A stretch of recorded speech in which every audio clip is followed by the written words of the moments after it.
Je m'appelle Guy Boulet, je suis expert comptable et commissaire aux comptes à Montpellier, où j'exerce depuis 1980, ça fait déjà quelques années. Mon parcours professionnel m'a amené à intervenir sur des dossiers au début en expertise comptable et puis dans une deuxième partie de ma vie professionnelle en tant que commissaire aux comptes. Et c'est dans ce cadre-là que j'ai pu intervenir sur de nombreux groupes.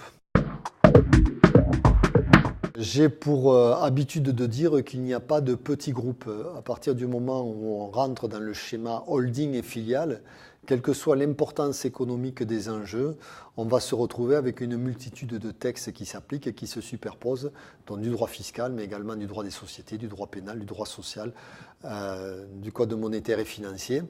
Et j'ai voulu synthétiser ceci dans une formation.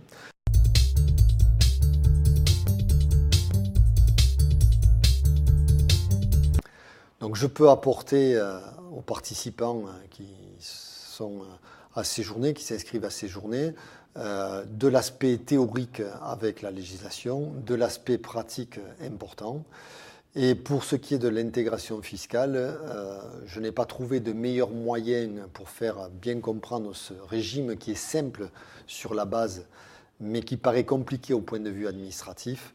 Je n'ai pas trouvé d'autre moyen que de faire remplir une liasse fiscale, donc une déclaration fiscale sur un cas pratique qui permet de bien comprendre les différents traitements avant de déterminer le résultat groupe, le résultat fiscal du groupe. Les participants doivent bien avoir conscience qu'il n'y a pas de petite holding. À partir du moment où on se met dans cette forme, et quelle que soit l'importance économique des entités, il y a toute une série de règles qui s'y appliquent. Le coefficient d'assujettissement à la taxe sur les salaires, c'est la partie des produits non soumis à TVA sur la totalité du chiffre d'affaires. On nous dit c'est la totalité des produits. Mon orientation est plutôt petit groupe, donc peu de sociétés, mais les thèmes qui seront abordés permettront d'avoir une réflexion beaucoup plus large et à des entités beaucoup plus développées.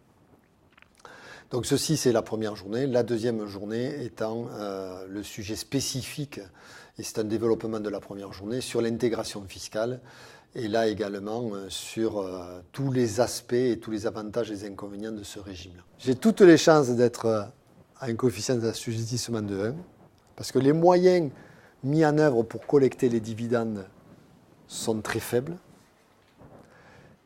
Mes produits financiers de gestion de trésorerie étant accessoires, je vais me retrouver avec un prorata de 100%. Ces journées sont denses parce qu'on aborde beaucoup de choses, mais sont très utiles dans l'esprit de revenir au cabinet et d'analyser ses propres dossiers au regard de ce qu'on a pu voir dans cette journée de formation. Autrement dit, les conventions de prestation de services, les conventions d'intégration fiscale, les conventions de trésorerie, les conventions d'animation de groupe, si tel est le cas.